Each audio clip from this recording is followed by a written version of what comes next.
magically, finally, we're back. The Oh, group this Phoenix is entering a hole. That's for sure. Uh-oh. There's a certain order to this Phoenix. Oh, yeah, there is. Mick looks like an overexcited 12-year-old, and I love it. I got my letter. I got my letter. There you go. Yo, it's like we're graduating from Hogwarts. He's just coming in as a freshman. It is. Have a good time. I joined this journey. If that's what I look like, I'm taking it off. I'm going to fight with Voldemort now. I'm going to turn Like this is the Harry Potter finale, so the ties moved up to headband at this point. Yeah, I'm going to have my hideous haircut. No. Leave the hat off. No way. Hideous haircut is gone. Nobody in Hogwarts had a hat. Yeah, because they're fucking dopes. Nobody wore hoods or had hats or anything, and they had fucking all of them. Why would you wear a witch hat in fucking... First of all, don't even. How are you going to not wear a witch hat if you are in a fucking witch school? They have them. They like the robe has it. They just don't pull the hoods up. No. But like even McGonagall wears her witch hat. That's true. Yeah. So why are you being little fuckers? All right. The only witch hat you'll wear is the one that talks and tells you where you're going. No fucks. Yeah. Yep. Holy shit, People like to be told what to do all the time. I'm tired of it. Put the fucking hat on. It's cool. Just don't bleach. Because that hat's alive, and you put your head in them. Is that giving them head? Wow. Makes you think. Why are you assuming it's a him? Yeah. The voice. I mean, just because it's a deep voice doesn't prove anything. Point. I think that you're right. Listen. I don't know. I once knew a woman with a voice deeper than mine. Her name was Mom. Sorry, Mrs. Manhattan. But she wanted to be called Daddy. Not by me. This Only Chris knew that one. I'm just finding this out. It's a really fucked up way to say you banged your mom. Hey, yeah. Live on the air. That's right. What the fuck? Holy shit. That's not why we're here, people. We're not here to talk about it. Fucking lost track of where we were already. I wasn't informed if we were. Harry Potter. Yeah. Deathly Hallows. Both of them. It's like 1 and 2. Well, we should have we looked up what the porn? We need to look up what the Harry Potter porn titles are. I just told you one. Mick gave us one. I'm not looking up the rest. I looked up the worst one. Prisoner not the worst. I'm sure it's beautiful, but it's just not beautiful for me. As long as it's consensual, it's beautiful. There's only one dick I'm willing to touch because I committed. And I hope he says no. That's all I'm saying. He still hasn't. I'm a little worried. Wow.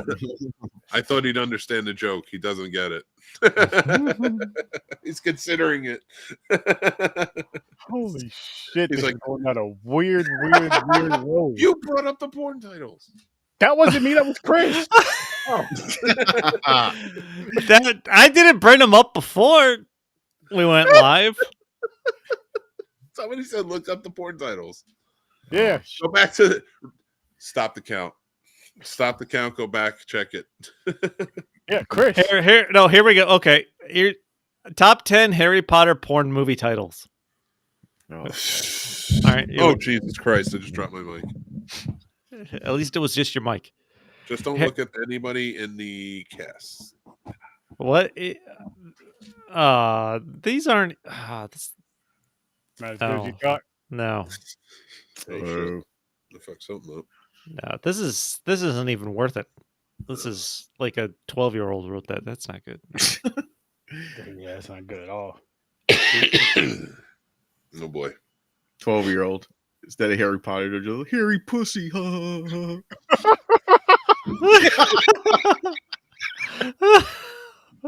Mixed reaction.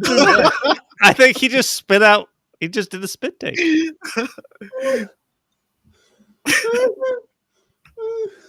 Mick's reaction to that is what made me laugh. Holy shit! I'm not. That better be the clip. Oh my god! Oh my gosh!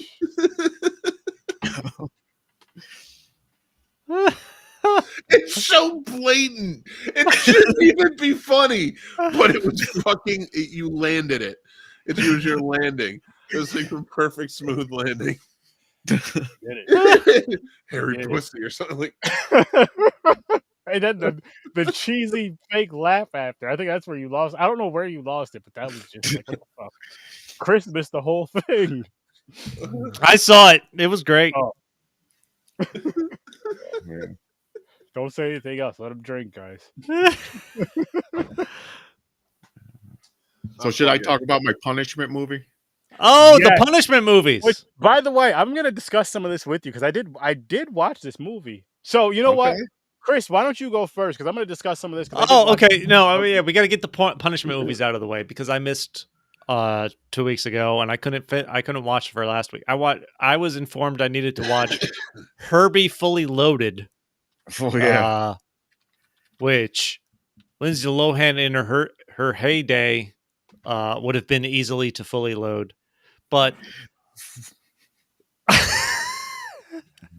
How was everybody else not? You were more shocked that it was like, "Hey, Chris, can I touch your dick?" Like, what? Now I realize that's out of context for the moment. Listen, way out of context. I didn't go back and watch the Patreon to find out. I know James. I think James. Did this come from you? Yes. Yeah. I hate to disappoint you. I didn't hate this the way you thought I would. I learned, you know what? Watching this, it's not that bad, and I realize I have a soft spot for inanimate objects that have a person that they give a fake personality to. Really? Like it makes me think of my dog or pets, and I'm like, oh. Okay. Like they gave Herbie a personality, like he's blinking his eyes, he falls in love with like a newer bug. I'm like, it's so stupid. Don't get me wrong, but it's just fucking part of it's adorable. Okay. So it went back for it. I mean, I thought it was gonna be reverse. I thought you were gonna be even with links. No, it all clicked. It all clicked for me because like R2-D2 in Star Wars, they give him an awesome person. It's an inanimate. It's a fucking inanimate object. They give a personality. There's fucking shit like that. I enjoy it. Like when they do it good. Mm-hmm. I like it makes me think of like a pet, and I'm just like, all right, kind of want to see what he does. Damn. Like a dumb golden retriever. It wasn't that I didn't hate it like I thought I would. It wasn't bad. I like the Herbie movies. Yeah, I didn't see this one. They've always been like fun, enjoyable movies for me. Like mostly for kids, though. You know. Mm-hmm. So what would you rate it? I give it a 6. Oh, fair. I'm so disappointed though. Like I'm so disappointed at the past few movies. That's the risk you take when you dish out a punishment movie. Besides the one I gave Mick last week, which I'm so proud of myself. But besides that, so stupid. Nothing's been working lately. So we did, if you guys did see us last week, we did make a show where we just built a wheel. And I feel like there's a lot of those movies on there that are going to piss us off. Because I feel like there's going to be a lot of, not even necessarily like bad movies, like bad quality, but a lot of boring ass shit on there. That's just going to be like, what the fuck? Yeah. I watched it after. Fuckers. What'd you watch? I watched the fucking because I missed it. I watched the show to see if you're going to talk about my punishment movie, but then you guys were talking about a whole wheel, and Mick is reading off a list of fucking these boring ass movies. He goes, "Oh, I got more." Then you brought up another category. He goes, "Oh, I didn't think of that. Hold on. He's adding more movies." Like, I can shut up if you tell me to shut up. Nobody was saying anything. Because you know what it was though, because it was like, you know what, I think we have about 20 some odd movies on there. I'm like, now we don't have to worry for a while. We don't have to think about it for a while. We're good. And once it's down to like 3 movies, we'll fill it up again. Or And I promise you, I will not be offended if you take my movies off and put other. No, I watch it. Listen, no, I the whole watch it. no, honestly, the whole point of That's putting the those point. movies That's the on punishment, there, bro. like, is those bad, boring movies. It's like, listen, you got to decide: do you really want to miss a week of this for whatever reason it is, or do you want to watch some bullshit? But I also like when I was putting it together, I was like, yeah, it should be a punishment. But I feel like it's movies, and we always try to find an appreciation for movies. So it's all stuff I've seen. It's all stuff I've seen that I really don't want to watch again. So it would be a punishment for me. But at the same time, like, you may like it. That's fair too. I didn't pick like the worst of the worst. Right. Like, and I thought it'd be interesting in these punishment movies, like with Herbie and like Never Ending Story, where that's really liked and I hated it. But like with Herbie, he thought he'd love it, or movie 43, where you actually really liked it. I that's why what I was thinking when I picked the movies on the list, I was like, oh, it might at least give us a different perspective we didn't think before. Mm-hmm. Hey, Harry Potter and the Chamber of Secretions. What the Chamber of Secrets? Come on. Cream pie of secrets. Hermione does Hogwarts. Oh, try. Oh, that sounds right. Oh my God! Harry Potter and the Education of Jenny. Jesus Christ! These are children. These are children. It's odd. Like whenever I look at Halloween, like costume shit, because I don't go to parties or anything anymore. But it's like sexy Hermione. Yep. Like sexy Wednesday Addams. I'm like, they're in high school. That's right. Yeah, all right. And like, but it's the same. Like I watch it and I'm like, I've seen women dress this way live talking about women being stripped of their rights and things like that. And I'm not trying to downplay any of that, but I'm like, these are high school students that you're representing, and I'm like, it's just I'm on the absurdity train now. I've just joined I see what you're saying with that. Like making that argument, wearing that exact clothing because you're representing the high school, like you're representing a minor, making things about respecting women, but I'm like, you're representing a minor the way you're dressed, and it's very, very sexual. So yeah, not saying you can't dress sexual and give this message, but you should probably dress as like something that represents an adult. Before you come with this argument, I'm just saying. But Harry Peter and the Order of Freed Knockers.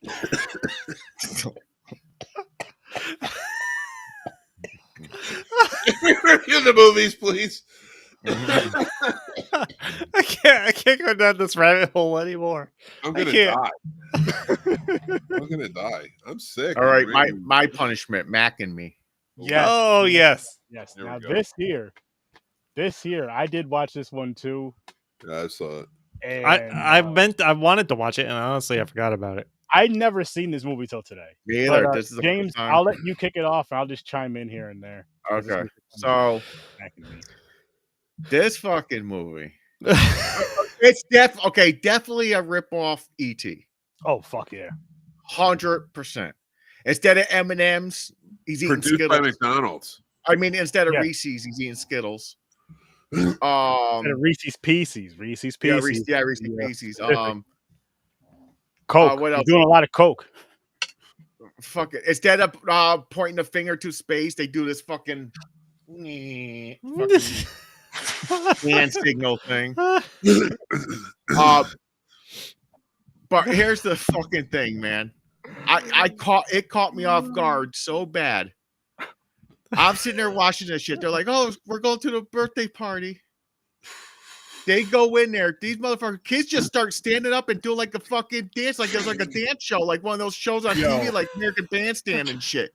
They just started clapping. I'm like, "The fuck is going on?"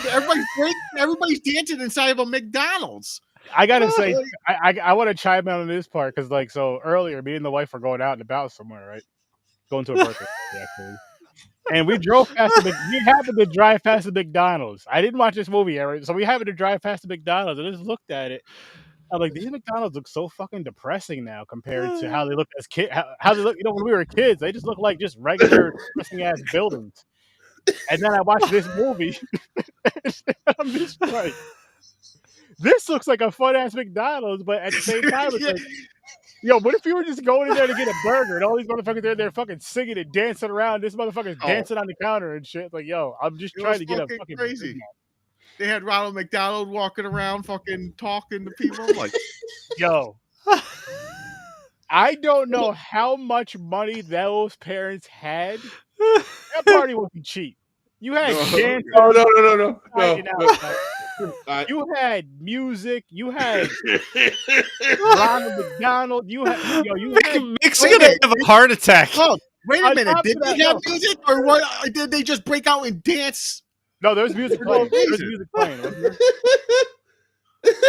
I don't even know what's real.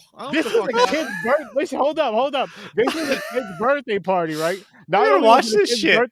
Not only was this a little girl's birthday party, but so the kid, what was his name? Hot Wheels. Mac? Yeah. No, Mac was the alien. No, his name is me. Mac is the alien.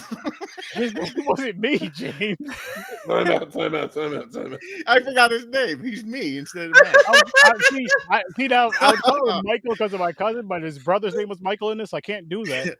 I forgot his name. I'll look it up. Fuck, I forgot his name. All right. Wheels. I have a quick story about the Wheels? Was he in a wheelchair? No, hold on. When I was a kid, we were poor, and we lived in the city, so there was a Burger King nearby, and they used to let you do birthday parties in there. So that's where I would have my birthday parties, and they only let you do it. It's a Burger King with a gazebo in it, and that was the smoking section. And that's the only place they would allow the birthday parties to go. You could only have the birthday parties in the smoking section? That's fucked up. But it wasn't like cordoned off. It was completely wide open. So what's the section? Holy shit. Wow. Get the kids over here. That explains so much. Yep. It is. Oh my God, you have no idea. They smoked fucking everywhere back then, dude. Yep. Oh, dude.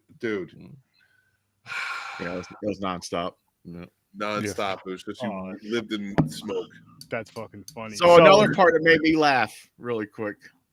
So it was like when he was trying to catch Mac. He's like, it's real, and he's going to the edge, and he rolls down the hill. And he flies off the cliff. That's the clip. That's the clip that Paul Rudd keeps showing on Conan O'Brien. The kid falls, and you can tell it's a dummy, and it slaps the water. He's so hard. Yep.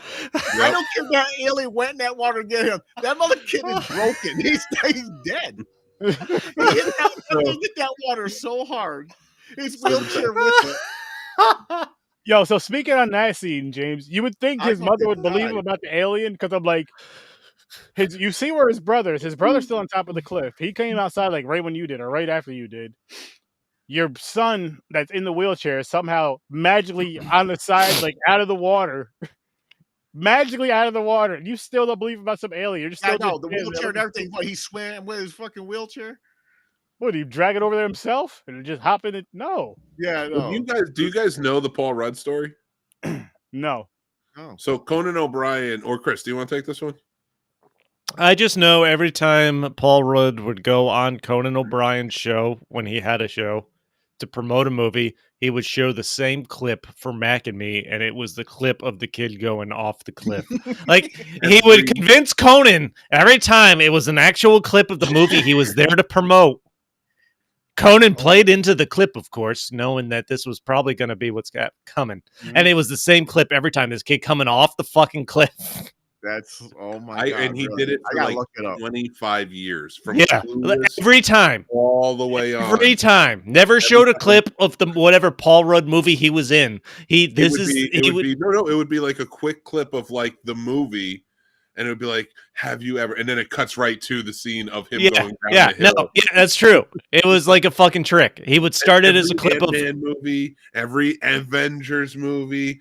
Like he brought the entire Avengers group out to show the trailer, and they're like, I think it was Civil War, or whatever, and he was there, and they all sat down, and nobody suspected it or anything. And then like it like kicks on with the marble, and then it goes right into Mac and Mick. And it was, and like he got him like all the way up until Conan was done, and it was brilliant. I urge everyone to go on the YouTube and watch. It's fucking Paul Rudd. It's just because he gets them every time, and it just like yeah, he leans into it, but at the same time, like he's like, how do you keep doing this? He's like, how do you keep, because he knows it's coming, but at the same time, like he's like, it might be real. Like the Avengers, he really thought like, no, Conan's like, the movie's got to be big enough for him to actually promote and show a clip of it, but then Paul Rudd still shows Mac and me. But Paul Rudd is also very convincing each time in selling him. He fucking is, man. He really is. One of the reasons I love Paul Rudd. I like Paul Rudd too. Paul Rudd's so good. That clip is fantastic. Paul Rudd's cool as hell. But Mac and me though, this is a definite ET ripoff. This is a definite. This is a product placement ET ripoff. Yes. I even so I'm watching this movie. I even Google because as much they're showing the Coca-Cola through this whole movie. I was like, did ET have Pepsi in it? I don't remember that. It did not, but with the commercial it did. So product placement. You guys remember product placement? And they're promoting a lot of shit in these movies. It was McDonald's, the fucking Coke. It's like make sure you've seen it. It's like right in your face. Yo, fucking when they were dancing to McDonald's, it was always near a sign. Yeah, it was always near a sign. Yeah. The one girl that worked at McDonald's, she wasn't even working or going to work. She just wore McDonald's gear all the time. Like, what the fuck? Hey, what's up, Chris? Oh, there he is. What on, man? Hola. Good to see you, buddy. Are you coming? He's alive. We need you. Yeah, he's alive. He's got to hide. He's got to hide. Hiding. He's in hiding. Yeah, especially now. Yeah. Especially now. Now you stop laying low. Yeah. Now you need to lay low more. Your timing is always great, man. Your timing is always great, but hope all is well, and we miss you, bro. We miss you, and we love you, and get your ass back on here. Sturdy keeps calling ice. Make sure you have all the paperwork in place. I'll stop. If you come back on, I'll stop. That's why I keep doing for the last time, Puerto Rico is a part of the United States. That depends who you're talking to. Trying to make it great. I can't really definitely help make America great again. That's for sure. Yeah. No MAGA over here. Fuck that. No. I didn't say you supported MAGA. Only when it benefits. Only when it never benefits. Nothing. No. It's back to pretending to be into chaos. I'm gonna start. It's back to pretending to be Canadian whenever I have to leave the country. You gotta get these Harry Potter movies. Do you got your passports? We haven't even talked about Harry Potter yet. Oh, okay. Mac and me real quick. Okay, so let me. Oh yeah. Okay, let me get this out really quick. Why did whoever made this movie? Why does the aliens have like dick sucking lips and they're whistling? What? Or they look like buttholes. They're like they're whistling every fucking 2 seconds. But anyways, rip off ET. If they had more like the kid in the wheelchair getting more fucked up, like what the fuck? Here we go. Let him finish. Go ahead. No, I'm just saying if they had more comedy like that with the if there was more of a wheelchair kid getting fucked up, you'd enjoy this movie more. So my conversation was I liked it. I was like, oh, they should feel off. This is where we went with it. They should have ran with that. Yeah, because that cliff part was funny. But you know what? I'm gonna give it a 4. I'll give it a 4. You know what I wish? I was hoping for the bootleg bike scene. We need. Yeah, me too. I thought he was gonna do it with the wheelchair. I was waiting for him. I was like, yo, when's this wheelchair gonna fly? The cliff would have been perfect, or when they were going down the hill at some point would have been perfect. Just something. Even if it was just going off a ramp and he just went a little bit higher. Did you not think that they paid enough in the budget that they had?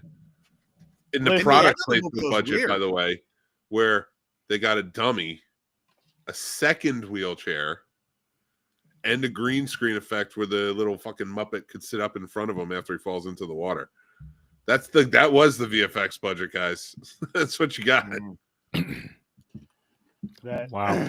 And the end of the movie was really weird. That fucking the father alien going around like molesting everybody. He's gonna just keep touching. You know what? That description, when I haven't even watched this movie, is fucking mind-boggling. It's weird. Father molesting everybody. It's I'm weird. like, what the? I gotta watch. Yeah, I didn't have time this week to watch this, and now I gotta. And it completely ends that they're civilized, and they're driving a car and they're wearing suits. It's like they got their own house. You know, it's like what the fuck? It's like Coneheads now. Molestation and suits. They go hand in hand. You know what's funny about the whites? And this is a great time to say it too. It's a honk off. No, it definitely is. But they're so nice and like animals and like literal beings from outer space, but I have a hard time with people that are a different shade than them that are actual people. It's like, you're not wrong. Like, oh, he came from outer space. He just blew up fucking 16 planets. I feel worse if I partake in something that negatively affects an animal than I do a person. Yep. But to be fair, a person of any color. It depends for me, but I get it. If it's for no reason, especially if it's my dog. Yeah, hair looks good, Mick. All right, Harry Potter time. Hat on so he doesn't get it kidnapped. Yes, Harry Potter time. Hey, we were only almost a half hour into this. Listen, these a lot of podcasts start. They start with their bullshit and then they Harry Potter to the real stuff. So we're just gonna be talking about both of them. It's gonna definitely overlap. Yep, 100%. And kick it off, Chris. Oh, nope. Stories. Oh, well, hold on. Are we counting these as like one as just an end to the series? Or are we doing these as two separate movies? But just do it as one long, whatever. Because I might blur them. These are going to blend together, so I'm just going to call this one long finale. Yeah, that's fair. That's fair. And I think, having read the books at least twice, watching the movie, the climax of this series, Deathly Hallows, part 1, boring, part 2, all action. I got to go with a 10 to wrap up the series. Okay. Ooh. A 10. I'm going to give it a 10 to wrap up the series. Okay. Anyone else got their rating yet? James or Mick? I give it a 9. Mick, 9. If we're combining them into one long movie, yeah, might as well. Yeah, so it was like a slow burn build into. Yeah, I'll go 9. I'm up there with you, Chris, with the 10, just because I did enjoy. I think two things that helped me. One, I did enjoy the slow burn build up to it, to the action with the second half of the movie, and then 2, my wife is such a big fan, and that kind of feeds. I'm not saying I'm a big fan of it, but it does feed off when you're watching it with somebody who's a huge fan versus like say watching something like this alone, where I'm just a casual, so to speak.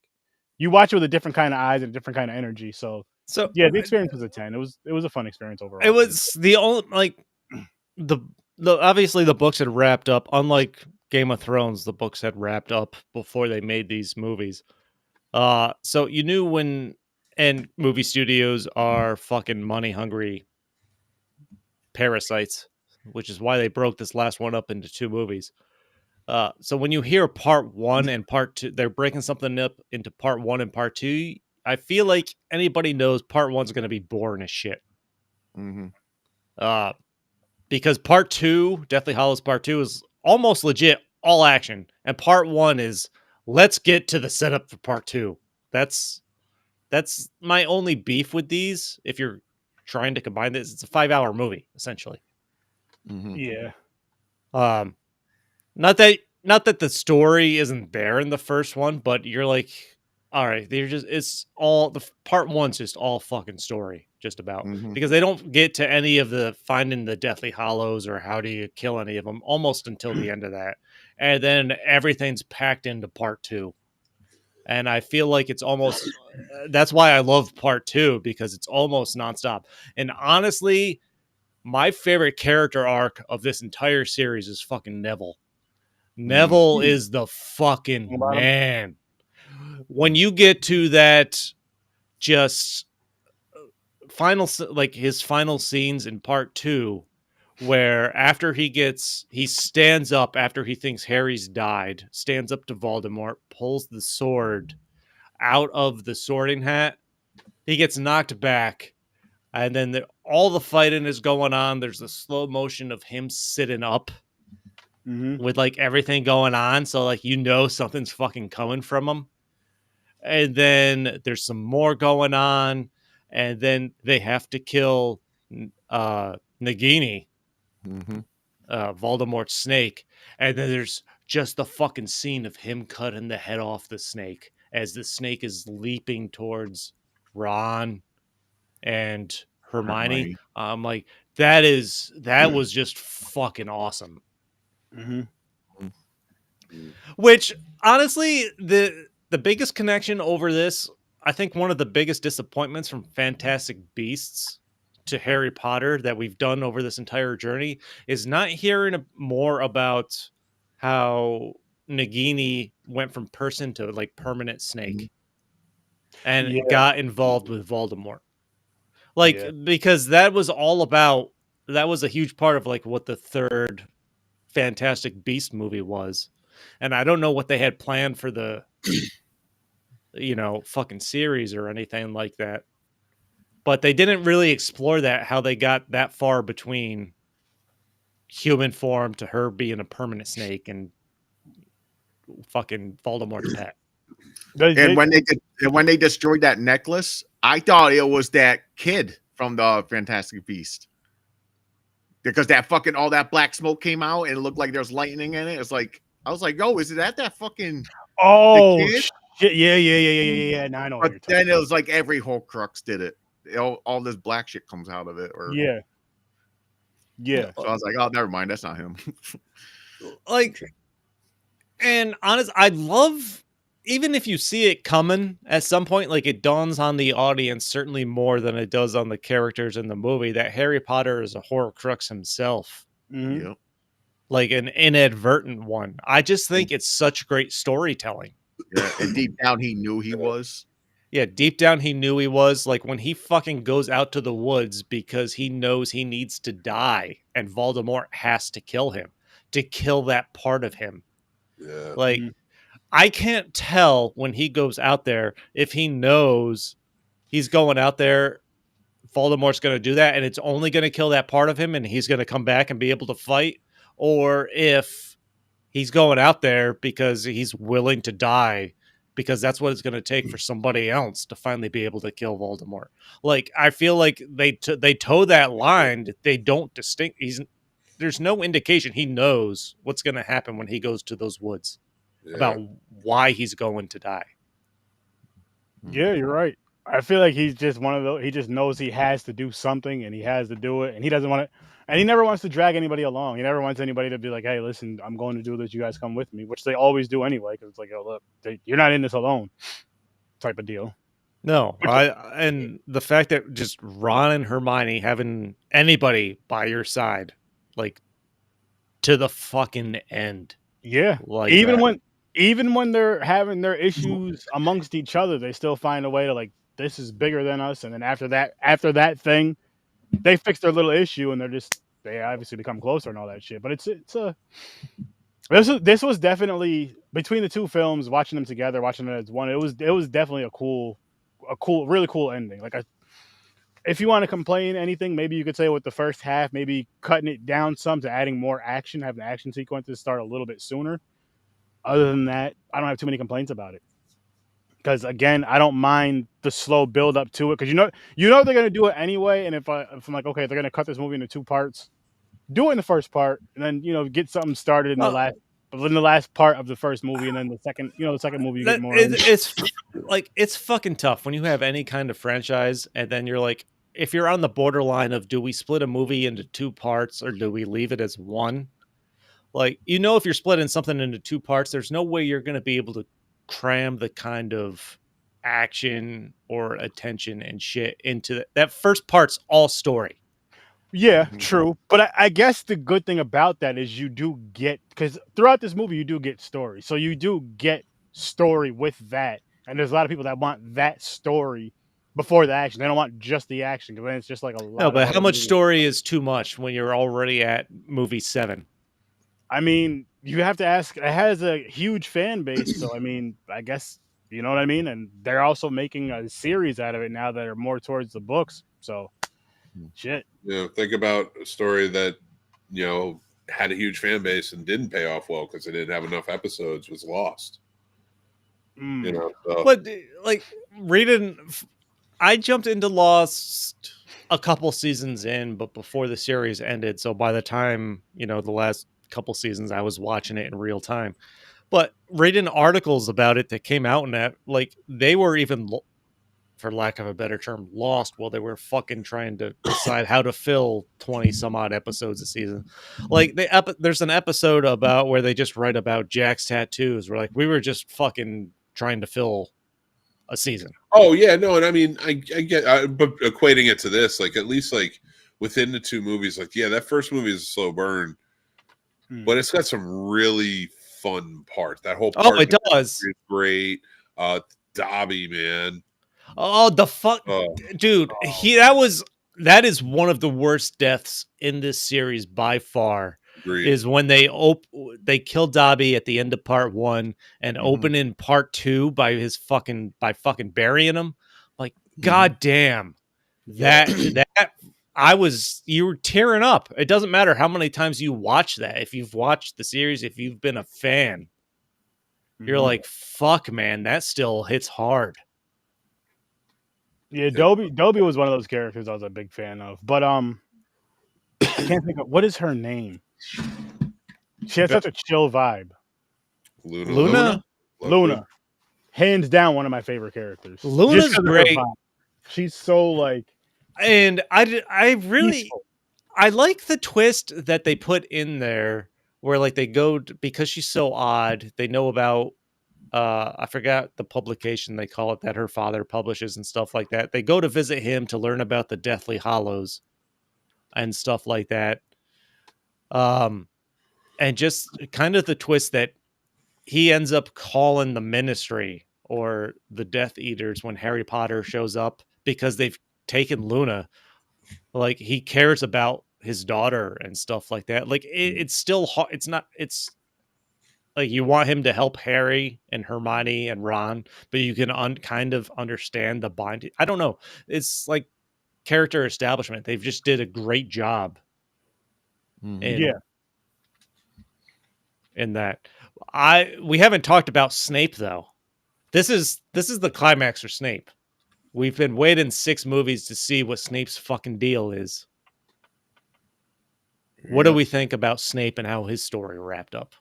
Before we get into that, because Mick, you did hit me up about something and someone who you wished could have played Snape, and I'm actually doing a dedication episode for Tony Todd this Friday.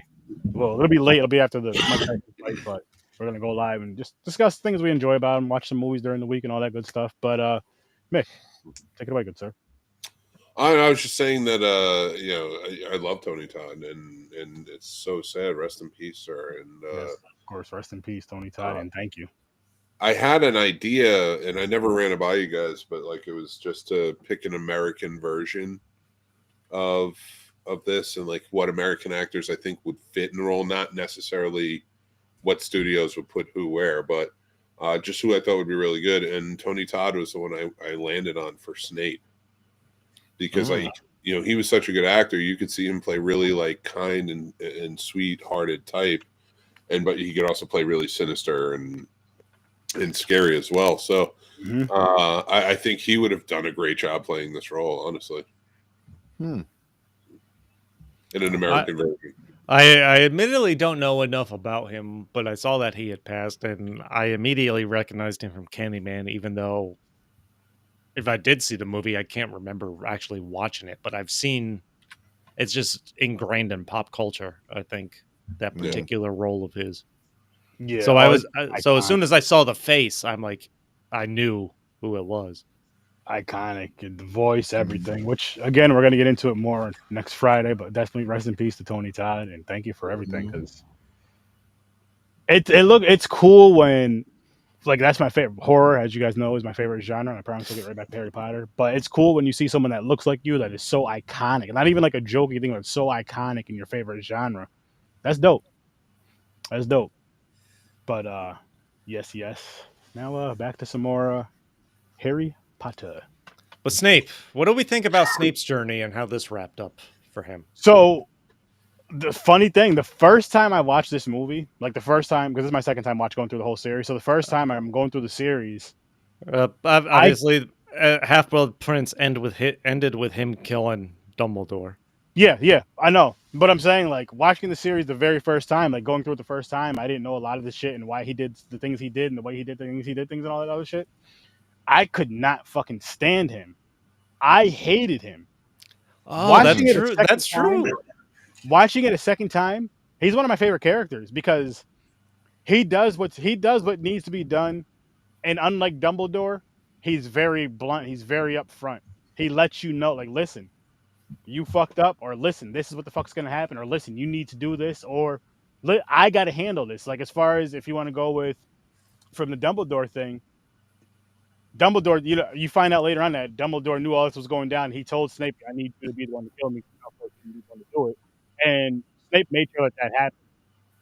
I feel like he knew that. He did know that Malfoy shouldn't be the one to do it until you see Malfoy decline to it and all that stuff. Snape is a very important character. I think he's one of the most important characters. Because honestly, I think he's one of my favorite characters after watching it a second time and seeing how he is. Like, he was exactly the way he needed to be to protect Harry. I honestly think he was more effective in protecting Harry than Dumbledore was. Dumbledore, every time shit went down, he'd be like, "Yo, Harry, listen, I'm gonna need you to do this." It's like, "Yo, listen, I need you to walk through the worst neighborhood, carrying all this money. Take your wand, take these two with you. Are you gonna come with us and help? Nah, I'm gonna be back. I'm gonna be back here doing some other shit, some safe shit." What? But Snape is always like, you know what I mean? There's always something where you find out Snape was behind it to help Harry. It's true, and it's mind-boggling because you spend 6 movies, 7 really, before you get to Deathly Hallows Part 2, before you realized everything he did was basically on Dumbledore's orders. He fought with Dumbledore the whole way because he didn't want to do shit for Voldemort because of he met Harry's mom first. And he loved her. And he loved the shit out of her. He saved Harry with his Patronus, which you learn about. As much as like the hatred, but the hatred for Harry's father still fucking bleeds through when he sees Harry still. So the like internal battle, like it is one of the most complex characters. Well, no, in this entire series, it's the most complex character, period. I think, in my opinion. And the way Alan Rickman played it, like he was fucking phenomenal. Agree. How you like the death scene though? Do you think he should have went out bigger? Yeah, or was that satisfying enough for you? I realized why they did it, so you could get the tears and take it to the fountain and find out the truth.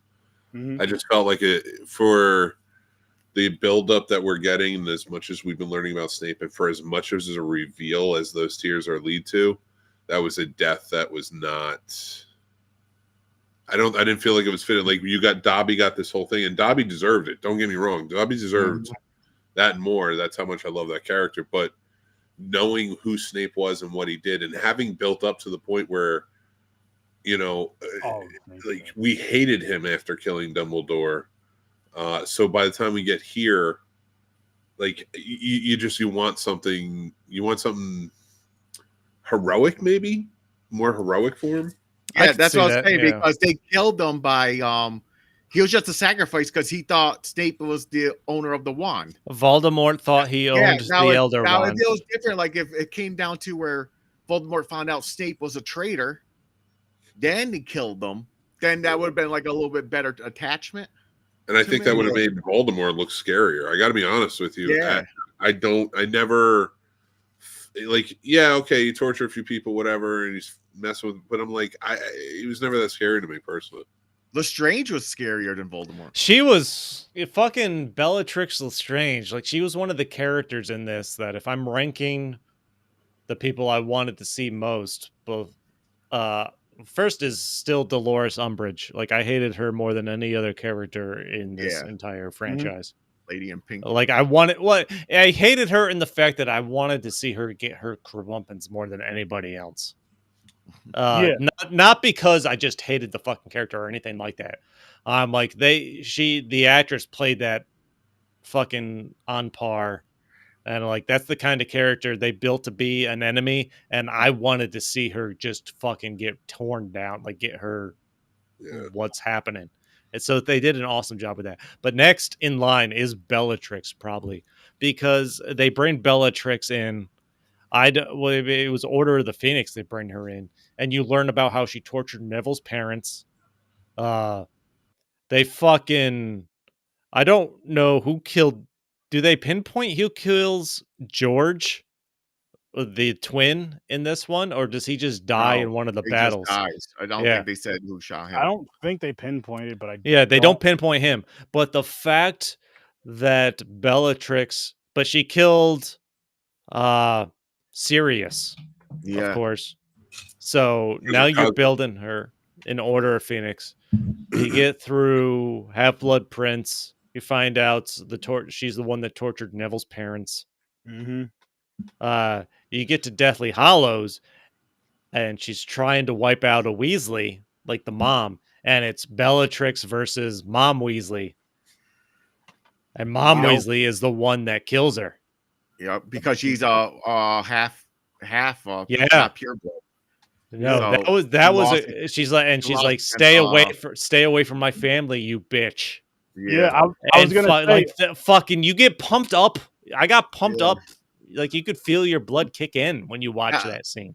So you seen her. So she lost against her.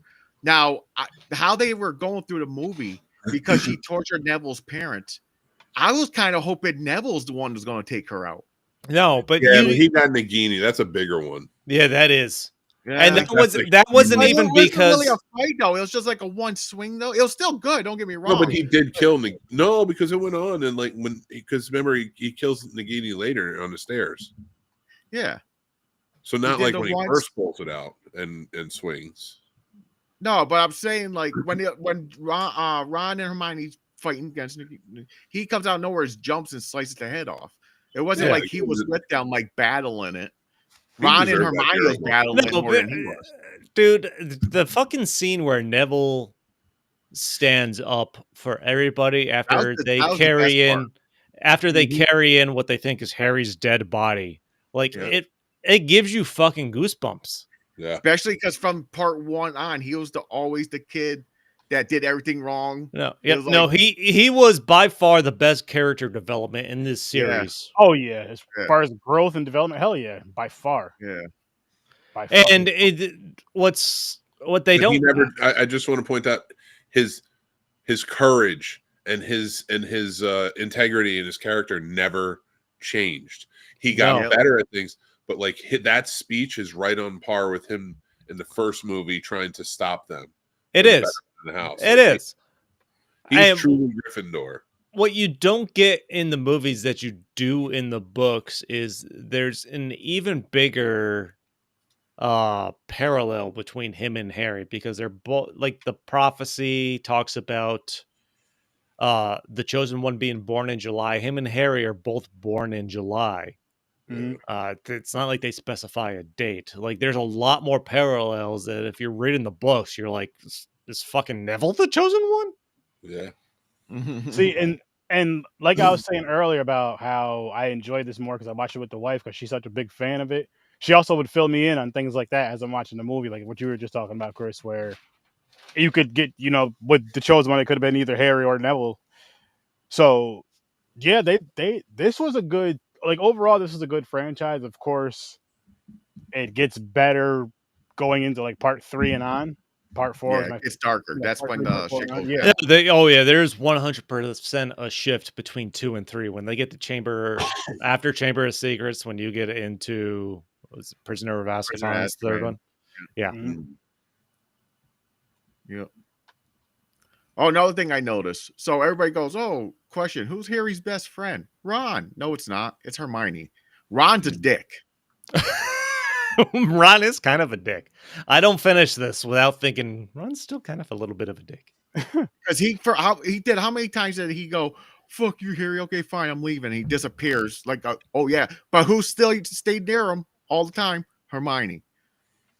I'm like, yeah, but I God, don't think that was out of loyalty to, like, I think Ron coming back was always out of loyalty, or Ron always being there was always out of loyalty.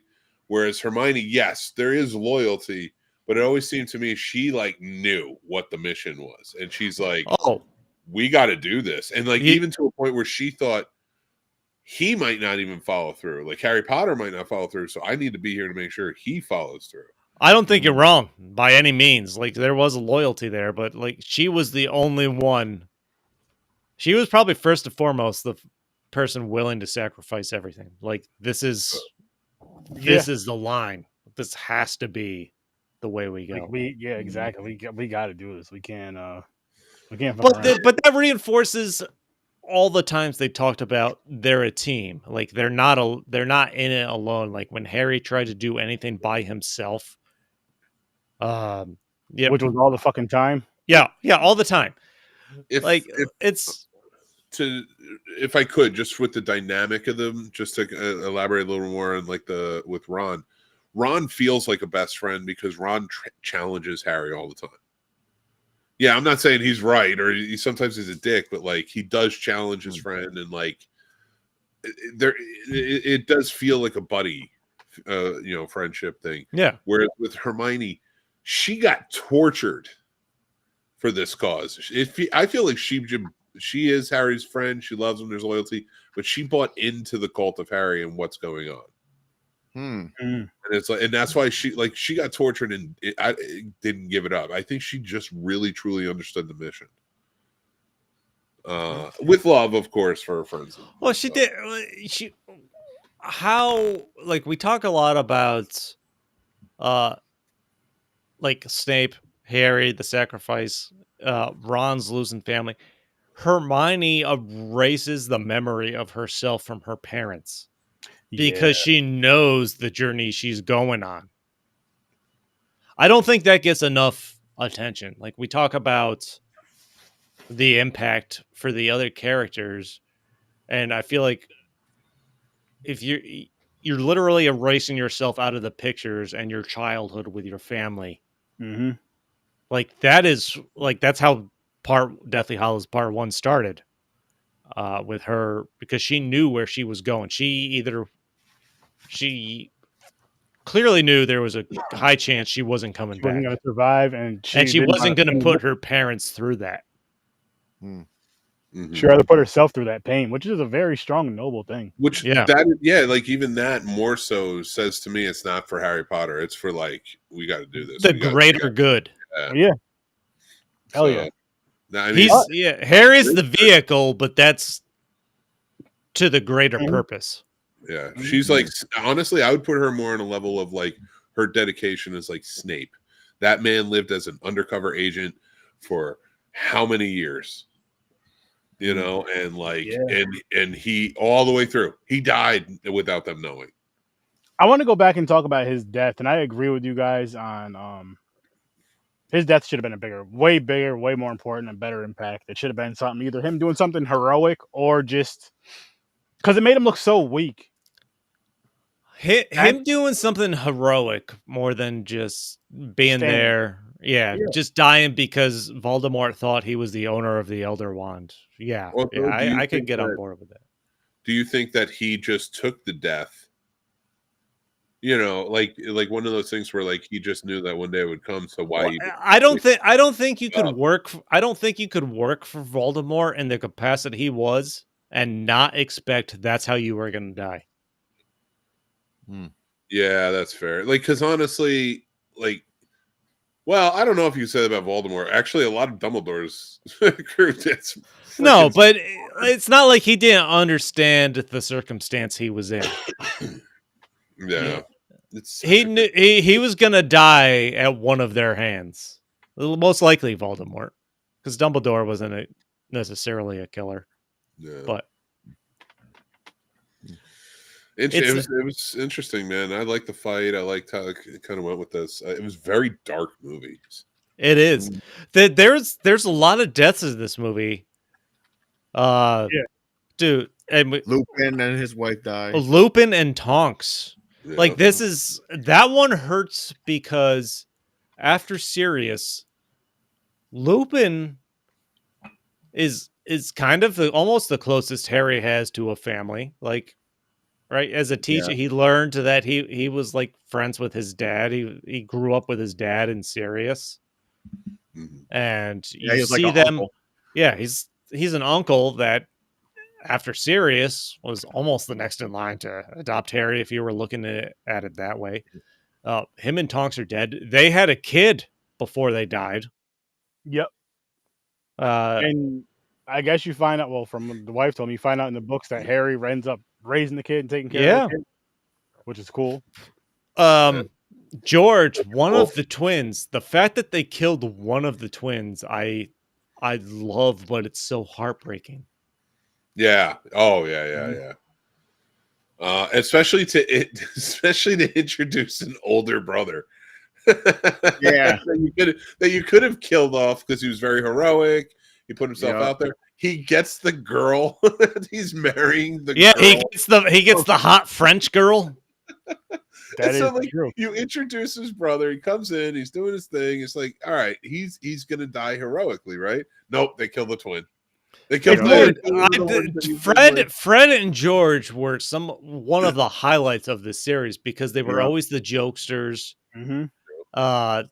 They get out of school like we saw at the end of Order of the Phoenix. They open their joke shop and shit like that. Things are going great. But it's also just a fascinating twist because they're not there for just comic relief.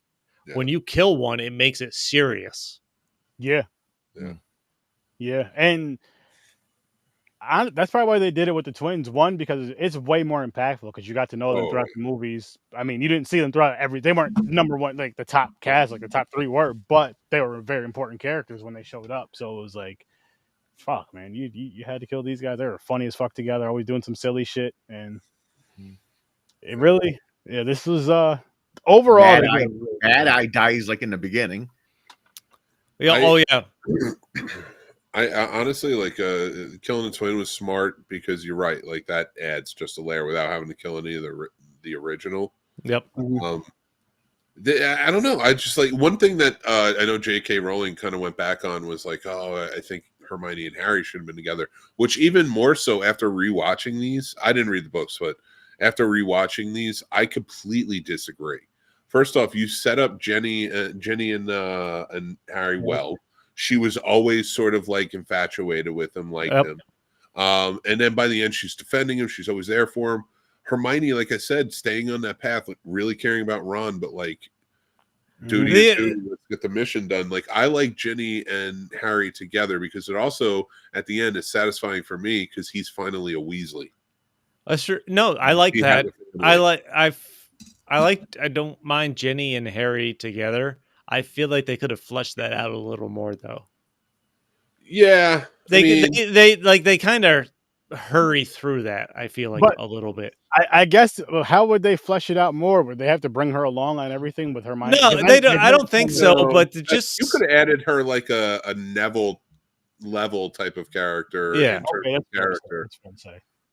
Because they kind of speed through that a little bit. Yeah. I feel like they do. Where on the opposite end, Ron and Hermione, I feel like maybe takes a little long to get to the first kiss, which they don't even fucking do until Deathly Hallows.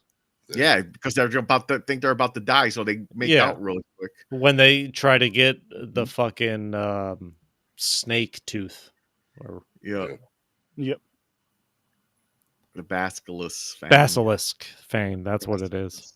I'll say this though, I'll probably be retiring these movies. Like unless the wife is sitting down and watching them, I happen to sit down and watch one while it's on. I'm not going back to these. Not because they're bad movies, because they're not bad movies, but it's just My wife likes them. Her family likes them. If we visit, their family has it on. I'll probably see one of these. But as far as again. like going and putting it on, like going to watch it on your own or something. I mean, Oh no, I won't go watch them on Yeah. my own. No.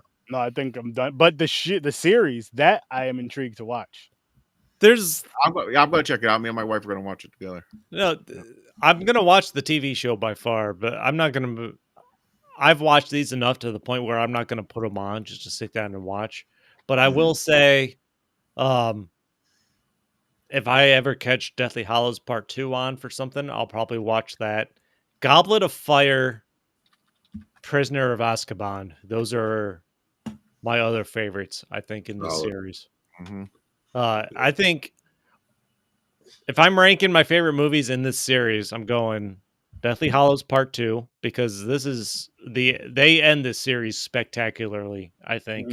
Mhm. Deathly Hallows Part 2 is almost all action. It wraps everything up in just a fucking, I think, fantastic way. Neville's arc is still my favorite throughout the series. Goblet of Fire, I think, is fucking awesome. Like all the way through. It's all action. Mhm. It gets you from like the first half of the series to the second half of the series, where Voldemort is this idea behind everything, like he's dead and gone and now he's back. Prisoner of Azkaban, I've learned to appreciate more. That is just a huge shift, I think, between Chamber of Secrets and Prisoner of Azkaban. Like Sorcerer's Stone, Chamber of Secrets, the first two movies are a great establishment. Prisoner of Azkaban is the rest of the series on. Mhm. So I'm going. So I think that's what I would say. Deathly Hallows. If I'm ranking these, Deathly Hallows 2, Goblet of Fire, Prisoner of Azkaban, and then Okay. those are the ones that carry me through the series. I had the same three movies. It's just I can't decide if I like Prisoner of Azkaban a little bit better than Goblet of Fire. I like Goblet of Fire just because of the competition. They introduce more. They talk about more of the houses. Yeah, me. They bring in more of the wizard in background. Yeah, that's why I think I like the second one too. The second Deathly Hallows too. Learning more about what the Deathly Hallows are, and you know, and the items, but also going to Godfrey Goodrick's town or whatever. Goodrick's Godric's, whatever. Hollow. Get it right, Mick. Get it right. Godric's Hollow. You know, learning a little bit more about that, and yeah, you're right. Like these, like learning that backstory. Like, I almost wish they didn't go to Fantastic Beasts, where I feel like they were trying to tie things in. I was like, go all the way to the beginning, or make a TV show about the beginning with the four that started, you know, all this shit, and kind of play it out. And that's one thing that is really, really, really disappointing with Fantastic Beasts. Like going through the Harry Potter series a second time, but going through it as well as like watching Fantastic Beasts, there's not a good tie-in, which freaking sucks because I'm like, you guys made it after you made all the Harry Potter movies. You have the source material. You have the books, you have the movies. Okay, what is some of the stuff from the books you didn't put in the movies? Whatever. If you want to make it a prequel to Harry Potter, whatever. Make it tie in so it makes sense and just work for us. And shit, why couldn't we have like all the creatures and shit that we've seen throughout Harry Potter? Why couldn't we see some of those from Fantastic Beasts? Then you see them maybe you see them little, then you see them grown from Harry Potter. Just something, just a better tie-in. But whatever. Those I definitely won't ever watch again. Like Harry Potter, if the wife sitting down watching it, if she watched Fantastic Beasts, I can pass on those. I can definitely pass on those. But Lord of the Rings, Chris, I went to the movies with the first one, but I fell asleep, so I can't speak on that. And I really don't see myself watching those unless we review them or something. But I'll say one thing about Lord of the Rings. So there's a lot, but I remember watching the one thing I will remember when I'm on my deathbed about the Lord of the Rings movies is going to the theater to watch the second of the second movie, we are literally at a spot where we've been watching Sam and Frodo trying to get into the mountain to burn the ring. Mhm. And this dude behind me must have been on a date with a girl who knew nothing about Lord of the Rings. We're an hour and a half into the movie at best, or at least, and I hear her say to this guy, "Why are they trying to get in there?" Like, my brain just hit the front of my skull. I'm like, I can't focus on the movie anymore. Interesting. What the fuck just happened?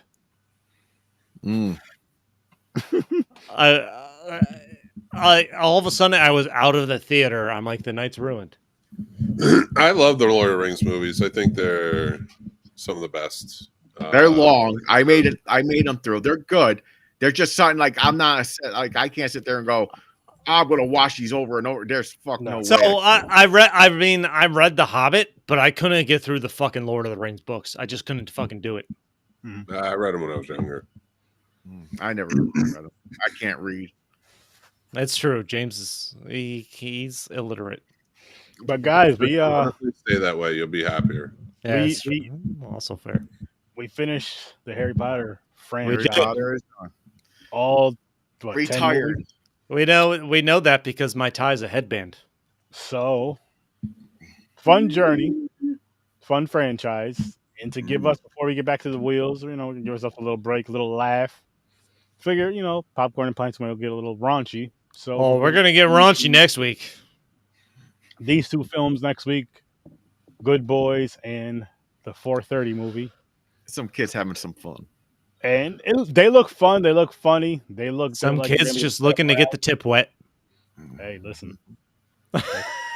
that never stops. You eventually hit an age, and then it never goes away. But this is definitely a great time, and we have another franchise coming in January. We will let you guys know when it's closer. We do. Yes. We've discussed this, but I'll tell you off air because you forgot again. We do. I'm way too drunk to remember. See, but listen, guys, make sure you go check out the Scene Snobs. Such enthusiasm. I'm tired. This boring guy. Because he blanked out, or he almost forgot. He was like, hang on. All right, you know what? I got it. Listen, make sure you motherfuckers go check out the Scene Snobs. This guy, right down, right below me. 7:00 Eastern time. Guess who's going live for right now? He's a power bottom. Boom. Right below. He's always below. He's power a bottom. Man, and right now he's on bottom of Chris. That's true. Power bottom. See, there you go. Check out the Scene Snobs. Awesome, amazing show. And then right on top of them, the power top, you got... Don't do that. Slytherin from a Bar, Stories from a Bar, an amazing podcast. And guess what? He's coming back with a lot more shows now with a lot more dope content. Something to do with beer and airplanes. You guys should... beer and airplanes. They're honking off, guys. That's a honk Make sure you off. guys check it out. Make sure you guys check it out. Of course, every Saturday, 9:00 Eastern time, come check us out right here on Popcorn and Pints. We're going to be doing the shit. We're going to be doing our thing. And then every Thursday at 8:00 Eastern time, come check us out. Or Research 30, having a great time. And Friday, after the Tyson fight, we're going to be going live to show some love to Tony Todd. Make sure you guys are there. And so you're going live at 2 a.m.? Oh, yeah, that Tyson thing's not going to happen until at least midnight. Or it's going to be late. Well, the card's starting at like 5:00. Oh, goddamn. Yeah, no, Pacific. Yeah. So 8:00 Eastern. The main card starting at 8:00 Eastern. I'm saying like the. No. It's Listen, 5:00 Pacific. No. The prelims. The prelims are 5:00 Eastern, and then I want nothing more. 8:00. I want nothing more than to see Tyson. They're supposed to be coming out at like 10. I want nothing more to see Tyson knock out Jake Paul in the worst possible way. But we all want. I just hope it's not rigged. I hope it's not like a Jake Paul's going to win and Tyson's doing it for money. But yeah. So check out our content. Links are in the description. Chris, listen. Get your papers in order and get back on the podcast. We're out of here.